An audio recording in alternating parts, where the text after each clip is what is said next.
Theo Angelopoulos' Ulysses Gaze follows the journey of a filmmaker who, after years of immigration, returns to Greece and becomes obsessed with finding the three lost, undeveloped reels of the Manaki brothers, early pioneers of Balkan cinema. He is hoping to retrieve an unsullied truth, a gaze untouched by the devastation that modern conflicts have brought to the region.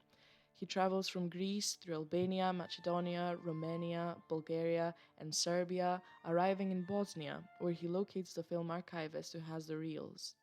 Throughout his journey, he is confronted by the impacts of war whilst experiencing an internal existential journey via returning memories of his early life. The movie was filmed on location in the midst of the Yugoslavian War, a war fueled by tensions between the different ethnic groups on the grounds of religion and nationalism, and is now known for its substantial amount of casualties and brutal war crimes. Angelopoulos captures space through a modernist lens that exposes the gloomy and bleak side of the modern era, a world of solitude and uncertainty where the concept of progress remains delicate and susceptible to the influence and consequences of time and history. To show this, he utilizes the non space.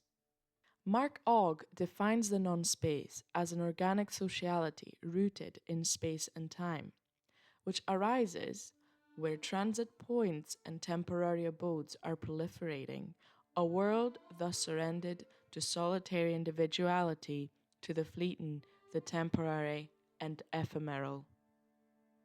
To analyze this, I will focus on a scene set in war-torn Sarajevo.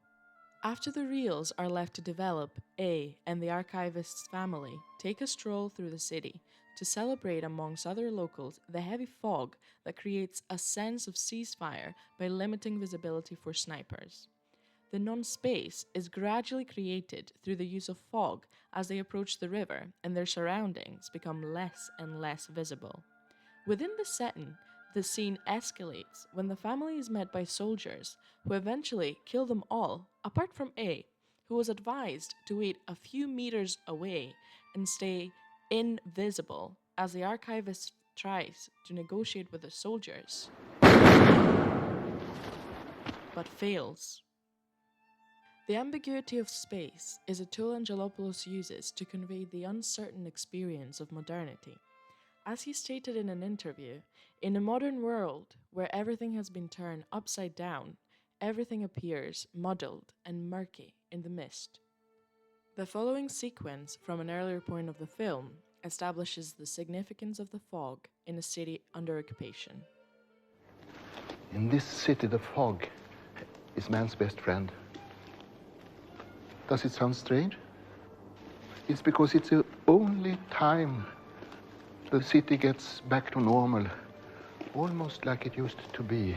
The snipers have to live off visibility. Here, the director introduces the connection of space to time and memory. Thus, the non-space he later creates is a transitional space where the characters, in order to navigate, have to place themselves in the past, using their memory of the city as a compass.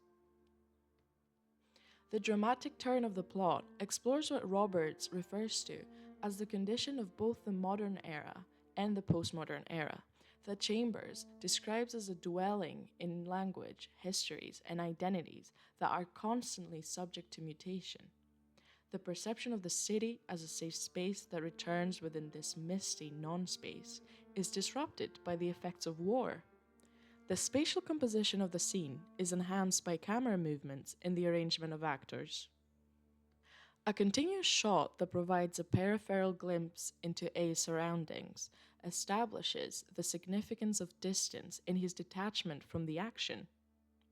He is now completely isolated within a space of alienation, a common theme in modernist aesthetics, according to Roberts.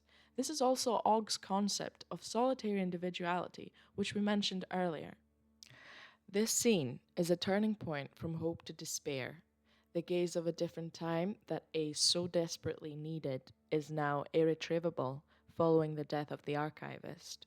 Everything leading up to that moment is a journey through space and memory that showcases the signs of decline in the modern world. Time runs and things change, but not always for the best. Angelopoulos highlights how in modernity, the constant shifts in space caused by phenomena such as war disrupt the sense of a linear progression of time. This causes the sense of disorientation, as people have to learn new ways to adapt in their environment and to even interact with each other.